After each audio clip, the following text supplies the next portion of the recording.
अस्सलामुअलैकुम। आज हम बाकी जो एंटीबायोटिक्स रह गई थी बीटा लैक्टम एंटीबायोटिक्स में से उनकी बात कर रहे थे। हम बात कर रहे थे बीटा लैक्टम एंटीबायोटिक्स में, जिसमें हमने पेनिसिलिन की भी बात कर ली थी और स्फेलोस्पोरिन्स की भी बात कर ली थी। हमने पढ़ा था कि बीटा लैक्टम जो है वो एक 4 क्वाड्रेंट रिंग होता है, स्ट्रक्चर होता है, जो कि हमारे पास स्फेलोस्पोरिन्स में भी होता है और हमारे पास ये जो अपना पेनिसिलिन होते हैं उसमें भी होता है। और ये कुछ ड्रग्स हैं जिनके अंदर हमारे पास ये बीटा लैक्टम रिंग होगा और एंटीबायोटिक होगी, और ये उसी तरह हमारे पास अटैक करेगी जिस तरह बाकी बीटा लैक्टम एंटीबायोटिक्स अटैक कर रही थी, सेल वॉल की सिंथेसिस को इनहिबिट कर रही थी। यानी वही तरीका जो हमने पढ़ा था कि पहले जो है हमारे पास इधर जो है इसके ऊपर पेनिसिलिन बाइंडिंग प्रोटीन के ऊपर जो है हमारे पास अटैक करेंगी वहाँ से, और उसके बाद जो क्या करेंगे हमारे पास जो इनकी क्रॉस लिंकिंग ट्रांसपेप्टाइडेशन हो रही होती है उसको इनहिबिट करेंगे। बाद में ऑटोलिटिक एंजाइम्स जो हैं वो प्रोड्यूस होंगे जो कि सेल वॉल को खा जाएंगे, ठीक हो गया, जो कि उसको ऑटलाइज कर जाएंगे। ये हमारे पास इसका मैकेनिज्म ऑफ एक्शन था जो कि हमारे बीटा लैक्टम एंटीबायोटिक्स परफॉर्म करती थी।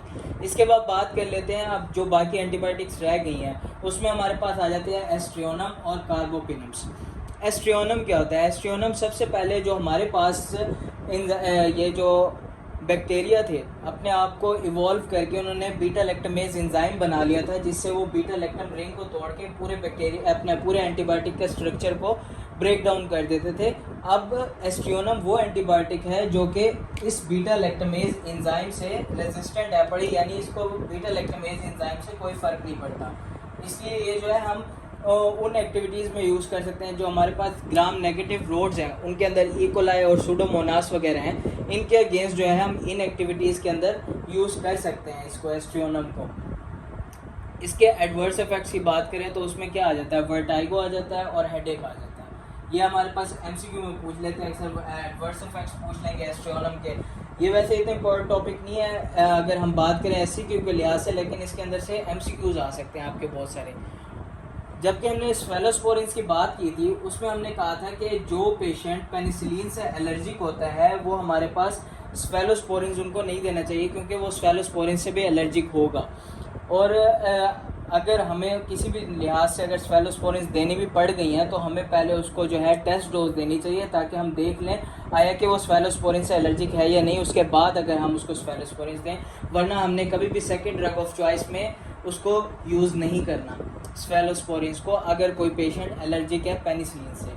उसके जबकि बात करें एस्ट्रियोनम की, तो एस्ट्रियोनम के कोई क्रॉस एलर्जेनिसिटी नहीं होती पेनिसिलिन के साथ। अगर यानी कि पेशेंट एलर्जिक है पेनिसिलिन से तो वो एस्ट्रियोनम से एलर्जिक नहीं होगा। अब बात कर लेते हैं जो नेक्स्ट ड्रग आ जाती है, इसके अंदर जो नेक्स्ट ड्रग का ग्रुप है वो है कार्बोपिनम्स। कार्बोपिनम में हमारे पास बहुत सारी ड्रग आ जाती हैं, जिसमें से हमारे पास मीरोपिनम आ जाती है, इमिपिनम आ जाती है। ये हमारे पास एडमिनिस्ट्रेट करते हैं आईवी लाइन के थ्रू, यानी कि आईवी इन्फ्यूजन देते हैं इसकी। और इसकी एक्टिविटी होती है जो कि जिन बैक्टीरिया के ऊपर जो कि रेजिस्टेंट हुए हुए होते हैं हमारे पास मेथिसिलिन से पेनिसिलिन से, जो हमारे पास रेजिस्टेंट होते हैं स्टेफ ऑरियस, यानी कि मेथिसिलिन रेजिस्टेंट स्टेफ ऑरियस, उनके अगेंस्ट हम जो है कार्बोपिनम, ये मीरोपिनम और इमिपिनम देते हैं। Mercer stands for methicillin resistant staph aureus. अच्छा, एक और बात कर लें इसमें कि इमिपिनम का हमारे पास एससीक्यू भी आ सकता है और एमसीक्यू भी आ सकता है। इसके अंदर हमारे पास पूछ सकते हैं कि इमिपिनम को हम साथ कौन सी ड्रग देते हैं ताकि वो जो है हमारे पास टॉक्सिक मेटाबोलाइट में कन्वर्ट ना हो। इमिपिनम वो ड्रग है जो हमारे पास किडनीज के थ्रू एक्सक्रीट होगी, और एक एंजाइम होता है किडनी के अंदर जिसको हम क्या कहते हैं? रीनल डिहाइड्रोपेप्टाइडेज। ये रीनल डिहाइड्रोपेप्टाइडेज का क्या काम होता है? ये करता है इमिपिनम की ब्रेक डाउन, यानी कि उसको कन्वर्ट करता है, उसके मेटाबॉलिज्म करवाता है और उसको कन्वर्ट कर देता है टॉक्सिक मेटाबोलाइट में, रीनल डिहाइड्रोपेप्टाइडेज। तो जब ये टॉक्सिक मेटाबोलाइट बॉडी के अंदर जाते हैं तो इसकी टॉक्सिसिटी बढ़ जाती है, बॉडी के अंदर टॉक्सिक रिजल्ट्स प्रोड्यूस करवाते हैं। इसको हम टॉक्सिक मेटाबोलाइट में कन्वर्ट ना होने दें, ये हमने तरीका अपनाना है। उसके साथ ऐसी क्या ड्रग देंगे जिसकी वजह से वो टॉक्सिक मेटाबोलाइट में कन्वर्ट ना हो।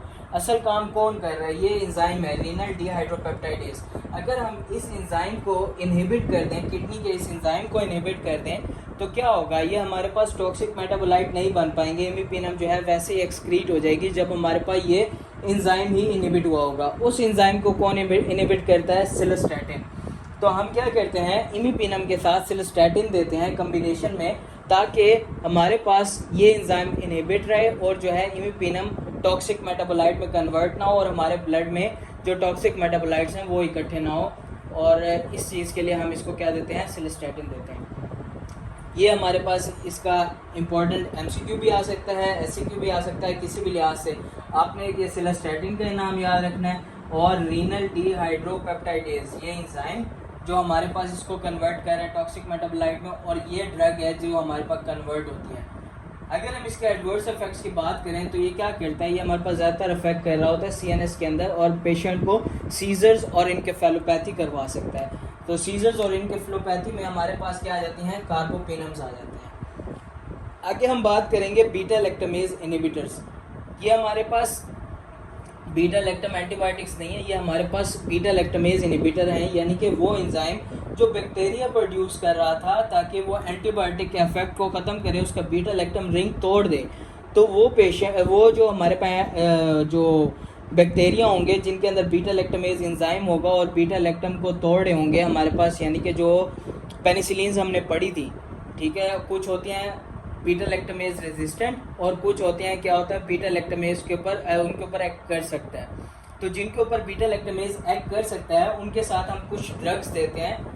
ये 3 ड्रग्स हैं जिसमें क्लोवलैनिक एसिड, टैजोबैक्टम और सेल्बैक्टम। तो ये ड्रग्स क्या करती हैं, जो बैक्टीरिया के अंदर बीटा लैक्टामेज एंजाइम जो प्रोड्यूस हो रहा है जिसने बीटा लैक्टम रिंग को तोड़ना है और पेनिसिलिन को तोड़ना है, वो उस एंजाइम को इनहिबिट कर देंगे बैक्टीरिया के अंदर। बैक्टीरिया के अंदर वो एंजाइम प्रोड्यूस ही नहीं हो पाएगा।